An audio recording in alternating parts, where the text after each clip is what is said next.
Matt Miguez has plenty on his mind, and he's ready to share it with the world.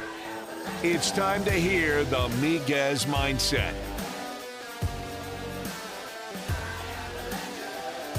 We welcome you into the Miguez Mindset on ESPN 1037 Lafayette and 1041 Lake Charles on what is going to be a historic day. It is Election Day. It is the NFL trade deadline. It is the first round of the college football playoff rankings getting revealed tonight. Ton going on in the world. First, before we dive into the New Orleans Saints with our guy Ross Jackson, I just want to say on this election day, get out and vote. It is your civic duty to vote, and you have your right to make your voice heard. A lot of people have served in the military to protect that right. So make sure you use it and go out and make your voice heard in what will be a historic election for this country. Ross, good morning, buddy. How are you? Good morning, man. I appreciate that message. It's a great message to send out to start out the show. Glad to be here with you today. So the big news in terms of the New Orleans Saints is obviously, Dennis Allen was fired on Monday after a 2-7 start to the season. And, I'm not going to say that I didn't see it coming because I think the writing was on the wall. However, I am surprised that they did it mid-season. What were your thoughts yesterday? Yeah, the very same. I thought the same as you that okay, well, this regime is going to see a change, right? But it didn't feel like the Saints were going to be in position to do that mid-season. They hadn't done that since the 80s. It took an 8-game losing streak at that time for that to actually take place. I believe that was Dick Nolan at that time, if I recall correctly. You saw the resignment of other coaches and things like that since then mid-season. But in terms of actually terminating a coach midseason, it's been a long time since the New Orleans Saints have done that, decades. And so now the New Orleans Saints have entered what I will be calling relentlessly their Rizz era, and no one's going to be able to stop me from doing that. I'm very sorry. And also, you're welcome. But that's where the New Orleans Saints are going now. This was a move that they needed to make, and I think the Saints also made the right decision in terms of how they're choosing to move forward here. This is a move that they needed to make, dropping a 7th straight game for the first time since 1999, doing so to the 1-7 Panthers. You absolutely blew the doors off of to open up the season. And then you can see all of the other things. Like, we got to remember too, that this isn't a decision that was made specifically based on how 2024 has gone. There was 2023 and 2022 that didn't go to plan in many different ways behind closed doors and out in the open during those times as well. That kind of leads into my next question. Obviously, 2022 and 2023, like you said, had an impact. But how long do you think here in 2024 that this conversation between, Gail Benson, Mickey Loomis, and the front office has maybe kind of been brewing in terms of Dennis Allen? Because I saw a report from Nick Underhill that said that Gail Benson's been meeting with players for the last couple of weeks about, the state of the franchise. So was the Panthers game the nail in the coffin? Yeah, I would say that it was kind of like the nail in the coffin, or you can go like the straw that broke the camel's back, if you will. No camels were harmed in the recording of this podcast, by the way. But I think that it's just kind of that one last little bitty thing that kind of sealed the deal, if you will, for this. I think that these types of conversations are likely to have been going on since the offseason, not necessarily with players, but, look, if you're a manager of people, you're always assessing the performance of those people and making the decisions based upon, or readying yourself for the decisions based upon their performance, whether or not they are a fit or whether or not you need to go and find, a different employee, a different manager, a different coach in this situation. I think you're always having those conversations. So I imagine that there were things that were being discussed behind closed doors, thresholds, being set and things like that. But it's really not until the last few weeks until the players started to become a part of that. And Matt, as we've seen across the NFL for years and years and years, and really professional sports for years and years and years, correct me if I'm wrong, once the players start saying that there's a need for a change, then typically that change expedites pretty quickly. Or players going on Twitter saying that you played in the, quote, Cottonelle Doo-Doo Bowl. Cottonelle Doo-Doo Bowl is one of my favorite tweets that I never thought I would read in 2024, but that I'm so grateful I read in 2024. Yeah, it was pretty great by Colin Saunders. So look, now obviously, like you said, they enter the Rizz era. I'm going to use that, by the There way. you go, my guy. Thank you very much, Darren Rizzi, the special teams coordinator, being the interim head coach. He's been in an interim head coaching situation before. Mhm, He's coached in college before mhm. as a head coach. What does he bring to the table for the final 8 games of the season? Yeah, I think he brings a grinder's mentality, right? This is a guy that he talked about his history a little bit, growing up in New Jersey, playing football as a walk-on, being a free agent, and then grinding his way up through where he started coaching to coaching in college to getting to the NFL and all that, and then becoming one of the league's most respected special teams coordinators and coaches across the NFL. Remember, the change to the kickoff rule was spearheaded by Darren Rizzi and another partner. But this is who Darren Rizzi is. He's always punching up and he's always moving up. He's always advancing. So I think you get the grinder's mentality when it comes to him. You get a forceful presence. I think that one of the things that Dennis Allen was so consistently challenged on was not being that sort of commanding presence, the big rah-rah guy, the big, shout coach, like what we're used to seeing from Right. coaching. We didn't always see from Dennis Allen in terms of what was being done, on sidelines or what was being done at practices and things like that. What happened behind closed doors might be different, but I think that those are the things that you get that are a little bit differently. And then one of the key things that I'll also mention is that Darren Rizzi called himself an accountability guy, which I think is really important. You think all the way back to Mark Ingram and Sean Payton on Kay Adams' show, and those fumbles wouldn't be happening if you were here, Coach. And Alvin Kamara talked about see something, say something, and little things sliding and in practices and things like that. Darren Rizzi's a guy that's not going to let that happen. Tyrann Mathieu, who's a New Orleans native and spoke to New Orleans media yesterday before Darren Rizzi spoke, talked about how like sometimes guys just need to be called out, and Darren Rizzi's the type of guy that will get that done. So I thought he was the perfect selection for interim head coach. I can go into more reasons why, but I think those are the things that you certainly get from him as your interim head coach. So he brings accountability. He brings that grinder's mentality. I also think he's going to bring a sense of stability, right? Yeah, sure. Because that's what you need Hmm. when you fire a coach midseason. You need a guy that's gonna keep the train on the tracks. Yeah. Don't let things get out of hand. And I think Darren Rizzi is going to be a great guy for that as we chat with Ross Jackson here on the Miguez Mindset. Um, obviously when the coach gets fired, the first conversation is who's going to be the next one, right? Right. Betting odds come out and this, that, and the other. Were you surprised to see Joe Brady's name mentioned so high?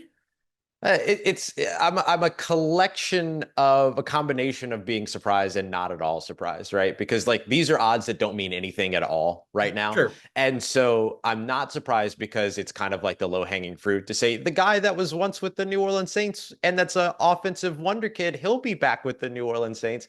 It's the low-hanging fruit Right. decision.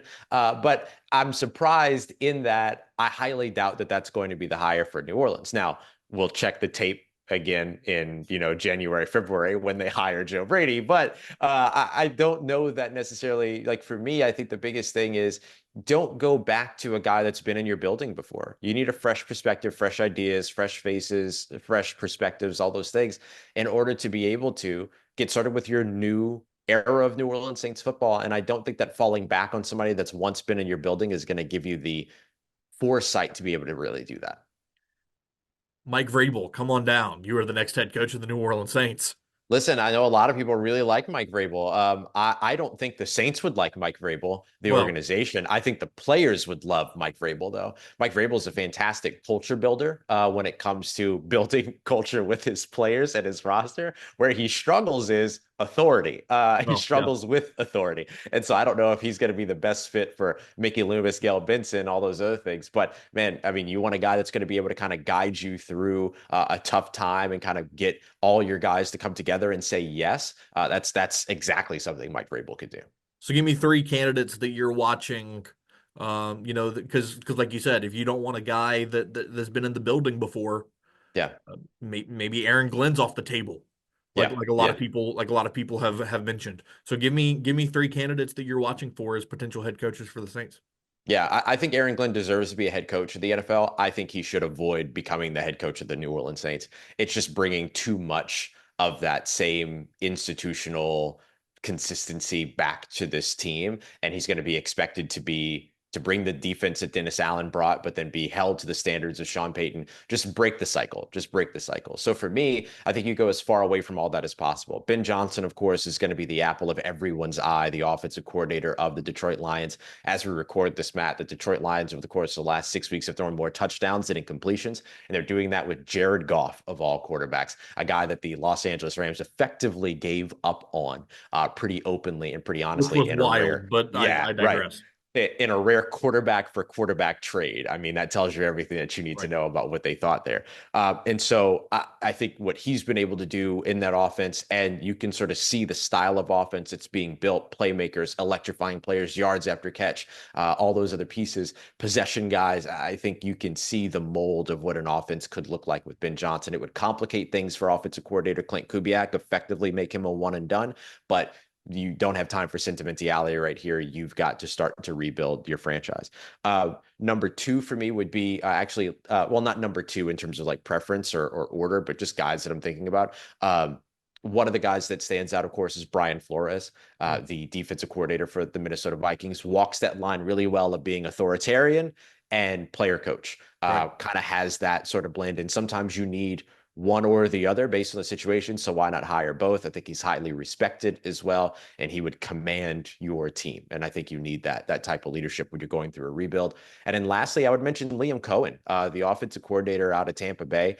He's not going to be a super hot name that people are going to talk about, probably because he'd be coming from Tampa Bay. But one of the things that you need if you want to get right in your salary cap is developing and figuring out your salary cap situation. One of the things that's going to help you with that is working with young quarterbacks on rookie contracts. Liam Cohen has proven to be a very stout developer. He got MVP play out of Baker Mayfield early. His offense is still clicking, even without their top two wide receivers in the game, and Chris Godwin and Mike Evans, who are both dealing with injury. And so if you want to bring somebody in that you can have come in young, be patient with, right? This can't be a hire for 2 years to get through the rebuild and then go back to the market kind of a situation at head coach. If you're willing to be patient, a guy like Liam Cohen as a good developer could make sense as well.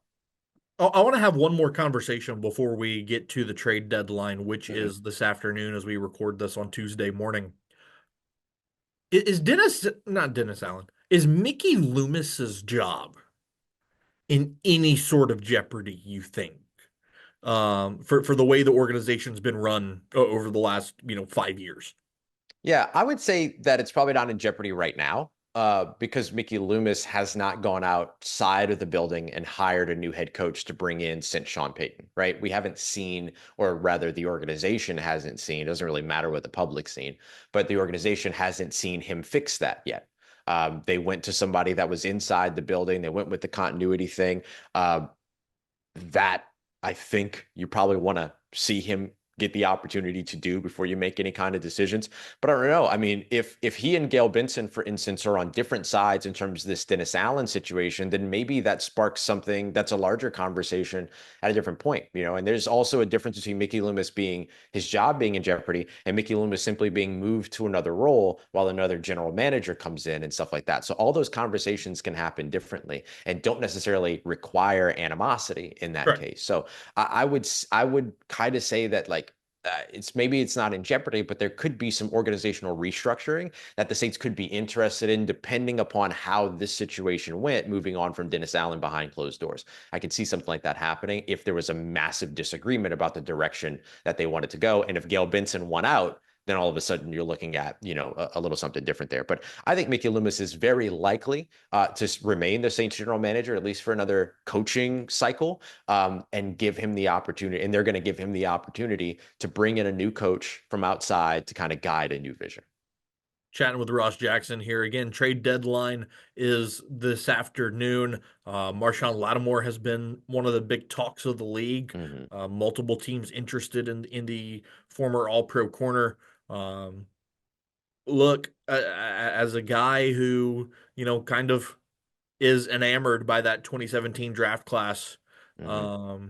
it would definitely be a shame to watch Marshon Lattimore leave New Orleans. But I have a feeling that it's a move that's gonna get made today. Mm. What are your thoughts, Ross? Yeah, I think it certainly can. I think there will be teams that will be interested. Kansas City Chiefs, Green Bay Packers, Baltimore Ravens, New York Jets, Houston Texans. Like there's so many teams that could be in this conversation that could then drive the price up and make this a real, kind of tough offer for the New Orleans Saints to pass up. Yeah. And so I think that would have to be the driving factor. Helps you a little bit with your salary cap situation next year, saves you about $400,000 against this year's cap. And then it keeps you from having to pay a $16 million base salary next season, as well as a $2 million roster bonus. But then a bunch of other stuff accelerates. So it all kind of evens out. But it still helps you with your salary cap situation when you roll over your savings from this year to next year. And so you're looking at, that's the type of move that you're looking for, something that's going to move the needle for you a little bit on both sides, right? And so you get that, but now you have to figure out the draft capital. And if the draft capital comes back and it's, a second round pick, I think it's very hard to say no.